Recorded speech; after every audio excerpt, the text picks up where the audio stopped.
जयपुर में प्रथा संस्था ने लगाई प्रदर्शनी। दिन भर चले कई सांस्कृतिक कार्यक्रम। इस प्रदर्शनी में कई संस्थाओं ने आदिवासी हस्तशिल्पियों के हाथों बने घरेलू व साजो सज्जा के सामानों की प्रदर्शनी लगाई। एक प्रथा एग्जीबिशन लगी है, तो हम लोग यहाँ पे ट्राइब्स इंडिया की तरफ से आए हैं। ये एक ट्राइब्स को प्रमोट करने के लिए आए हैं हम यहाँ पर। बेसिकली जो भी हमारे प्रोडक्ट्स हैं सारे हैंडमेड हैं, हाथ से बने हुए हैं, और यहाँ आप देखेंगे आदिवासियों के द्वारा बनाए गए हैं।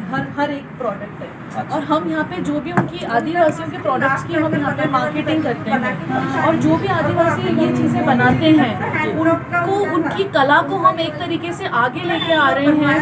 हम कॉमन मैन को दिखाना चाह रहे हैं कि हमारे देश में उन जाति, हमारी जो जनजाति है, लोग जो काम कर रहे हैं उनमें कितना टैलेंट है, और ये एक अभी से नहीं बना रहे, ये उनकी पीढ़ी दर पीढ़ी से बनाते हुए आ रहे हैं। ये जो कौन सी संस्था है आपकी? ये है ट्राइब्स इंडिया। आप तक उनके आदिवासियों के कैसे पहुंचते हैं?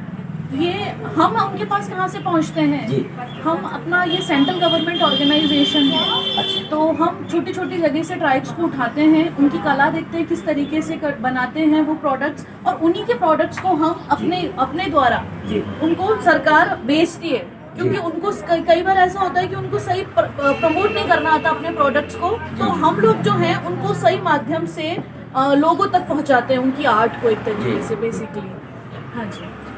तो ये आप देखेंगे, ये मीनाकारी का काम हो रखा है ट्राइबल्स के द्वारा। कहाँ कहाँ एग्जीबिशन लगाई जाती है आपकी? ये हमारे यहाँ पे जयपुर में 3 शोरूम्स हैं।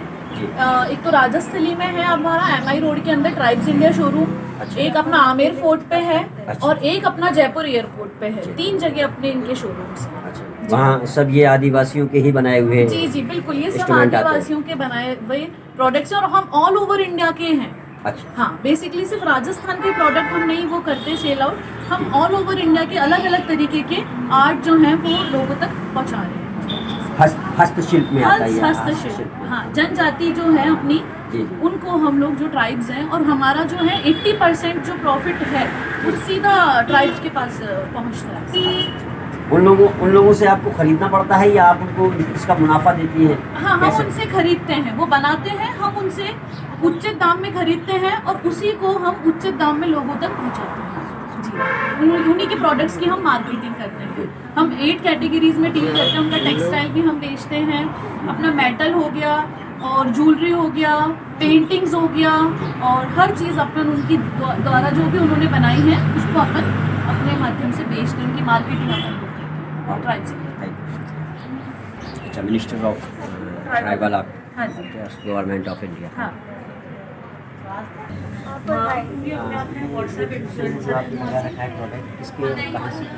ये सारे मैंने बनाया है। तो इसके अंदर सबसे पहले मैंने फ्लावर्स से रिलेटेड है सारा सामान। ये सारे नेचुरल फ्लावर्स हैं, तो इसके अंदर मैंने फ्लावर्स बनाए हैं खुद से। फिर उसके बाद मैंने बुक्स में प्रेस किया है, और फिर उन्हें कैंडल्स पे लगाया है। यहाँ पे पेंटिंग्स बनाई है उनकी, वैक्स टैबलेट्स हैं, ऐसे अलग अलग चीज़ें बनाई हैं। आपने खुद के हाथों का है? कैंडल मैंने खुद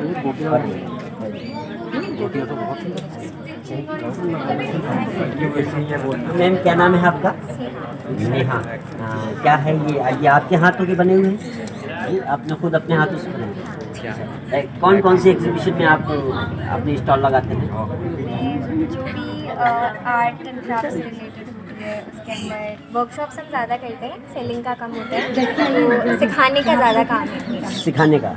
कहाँ है आपका? मेरा अभी कोई सेंटर नहीं है, मैं कैफ़ेज़ में या फिर फ्रीलांस ऐसे कहीं पे इनवाइट से जाती हूँ, उस तरह से हम क्लासेस लेते हैं। अदरवाइज़ मैं खुद इनिशिएट करती हूँ। अच्छा, यहाँ जयपुर में ही रहते हैं आप? जी जयपुर। अच्छा, इसके अलावा जयपुर के अलावा आप कहाँ कहाँ अपने स्टॉल लगाते हैं? अभी हमने जयपुर में लगाई है। इससे पहले मैं पढ़ाई सिंगापुर में करी थी, तो फिर मैंने उधर थोड़ा काम किया। अभी सिंगापुर में?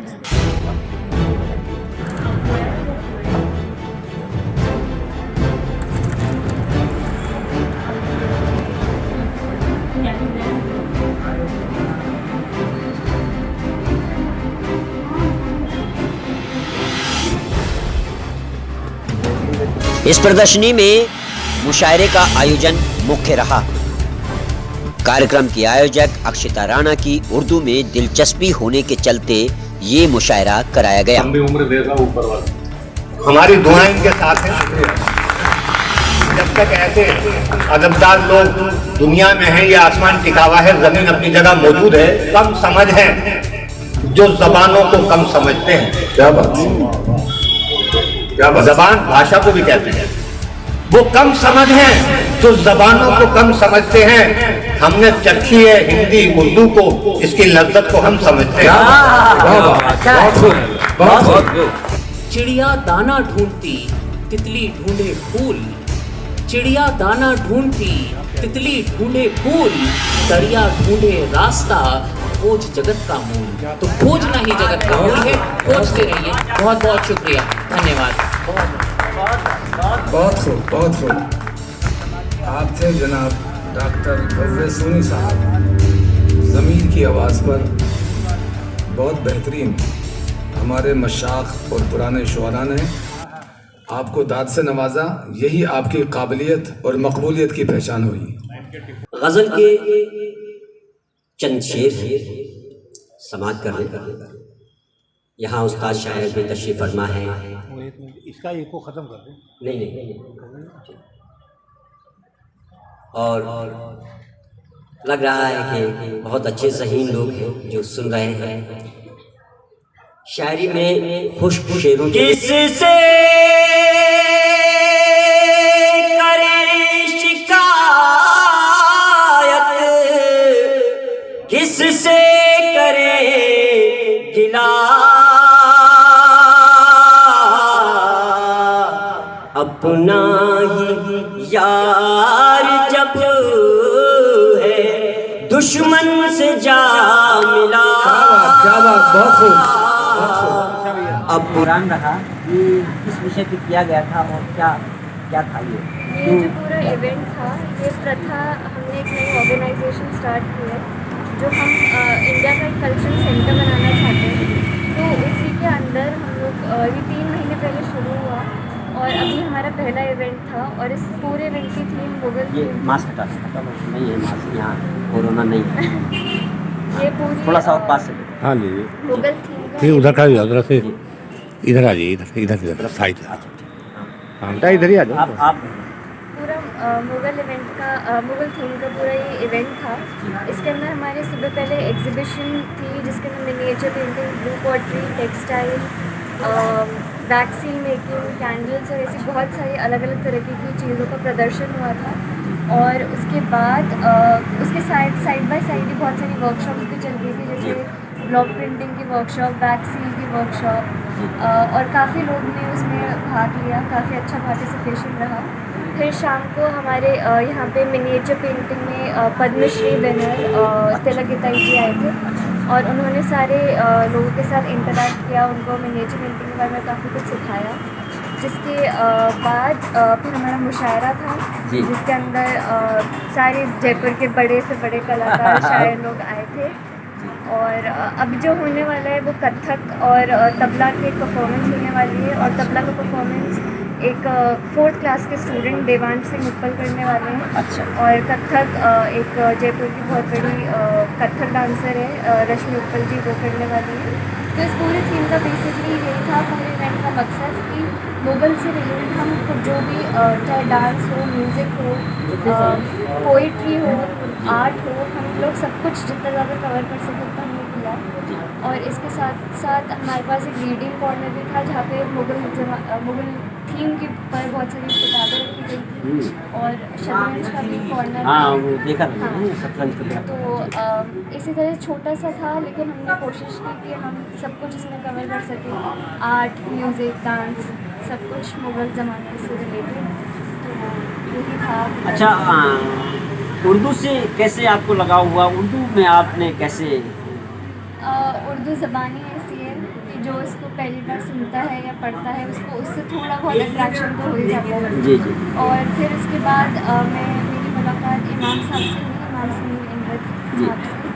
और उन्होंने मेरे इसके अंदर और ज़्यादा उन्होंने मुझे थोड़ा बहुत पढ़ाया। और जितना उन्होंने मुझे पढ़ाया इसके बाद मेरा जो इंटरेस्ट है, जो मेरी रुचि, वो बढ़ती ही गई, कम हुई नहीं इसके बाद। और सारा उनका ही वो किया हुआ है। उन्होंने मुझे बहुत अच्छे से सब कुछ पढ़ाया, शेर व शायरी के बारे में बताया, काफ़ी नई नई चीज़ें बताई। सब ने अरबी फ़ारसी के बारे में भी बहुत कुछ जी। उन्हें जानकारी दी। तो उर्दू का तो सारा नहीं, होता ही था। मेरा मतलब ये है कि ये प्रेरणा आपको शुरुआत में प्रेरणा कैसे मिली आपको कि आप के मन में आया कि मुझे उर्दू सीखना चाहिए? दरअसल मैं पाकिस्तानी सीरियल्स वगैरह देखते हैं घूमते अच्छा। फिर, और जो हमारे बॉलीवुड की म्यूज़िक है, जो गाने हैं, जी। उसके अंदर ज़्यादातर उर्दू के ही अल्फाज होते हैं। जी। जो बॉलीवुड सॉन्ग हाँ, होते हैं, तो उसमें कई song। बार होता है कि हमें मतलब समझ में नहीं आता कि लफ्ज़ तो बहुत सुंदर सुनने में लग रहा है, हाँ। तो इसका मतलब क्या है हमें पता नहीं। हाँ। फिर मेरे को मुगलों में बहुत ज़्यादा दिलचस्पी थी। हाँ, दिलचस्पी थी। तो उनके अंदर जो पेंटिंग होती है उसके अंदर उर्दू वाला हाँ, फारसी हाँ। स्क्रिप्ट में होता है। तो मुझे हमेशा इसका मतलब क्या है मेरे को समझ ही नहीं आता था। जी। तो मैंने कहा कि एक बार हम करके देखते हैं। हाँ। और हो भी गया, मैंने जो चाहा। वेरी। और यही मेरी मैंने सुना आप बाहर विदेश में गई, वहाँ भी आपने उर्दू की तालीम ली? नहीं, मैंने उर्दू की तालीम नहीं ली थी। वो मैं उससे पहले मेरी ख़त्म हो गई थी। इमाम साहब ने मेरे को करा दिया था। और फिर मैं अभी ही आई थी, मार्च में आई थी कोरोना की वजह से। 1 साल का मेरा कोर्स था मैनचेस्टर में, मैनेजमेंट से रिलेटेड था। पर वहाँ पर भी मेरी बहुत सारे ऐसे लोगों से मुलाकात हुई जो उर्दू में बहुत माहिर थे और उर्दू के शौकीन थे। तो अब तो आप उर्दू फर्राटे से पढ़ सकती हैं, किताब वगैरह, उर्दू की किताब वगैरह, अखबार वगैरह? थोड़ा बहुत तो पढ़ ही सकते हैं, बाकी तो जो